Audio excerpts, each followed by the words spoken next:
passons dorénavant à la mise en place de tri multiples.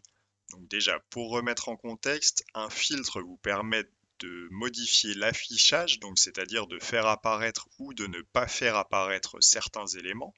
Un tri va vous permettre de faire apparaître tous les éléments, mais dans un ordre différent.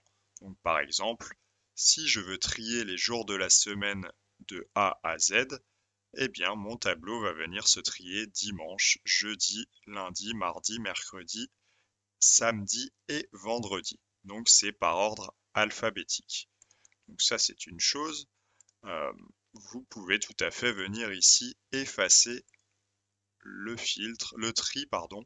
Donc là ça n'a pas d'impact, mais sachez que vous pouvez aussi mettre en place des tris multiples. Donc pour ce faire, vous allez dans l'onglet Données et vous cliquez sur ce bouton Trier comme ceci. Et là, c'est à partir de cette interface-là que vous allez pouvoir mettre en place des tris multiples en sélectionnant tout simplement un premier tri. Donc, admettons que mon premier tri soit par menu cette fois-ci. Je souhaite l'ordre de A à Z. Je pourrais très bien sélectionner de Z à A.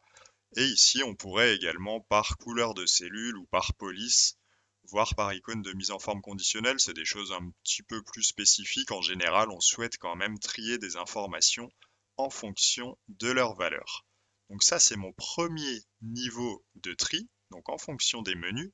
Et je peux venir ici ajouter un niveau, un deuxième niveau. Donc vous voyez, trier par menu, par ordre alphabétique, puis par, admettons, jour de la semaine, toujours par ordre alphabétique, et je pourrais encore ajouter un autre niveau par nombre de clients, allez, puisque nous sommes sur ces colonnes-ci. Alors vous voyez, quand c'est une valeur numérique, donc mon nombre de clients est égal à 2, 3 ou 4, lorsqu'il s'agit d'une valeur numérique, il me propose automatiquement de trier soit du plus petit au plus grand, soit du plus grand au plus petit. Si c'était une date, ce serait du plus récent au plus ancien ou du plus ancien au plus récent.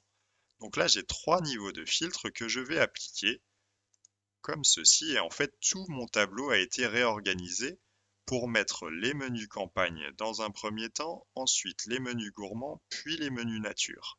Mais également, à l'intérieur de mes menus campagne, vous voyez que les dimanches sont en premier, puis les jeudis, puis les lundis, puis les mardis, etc., etc.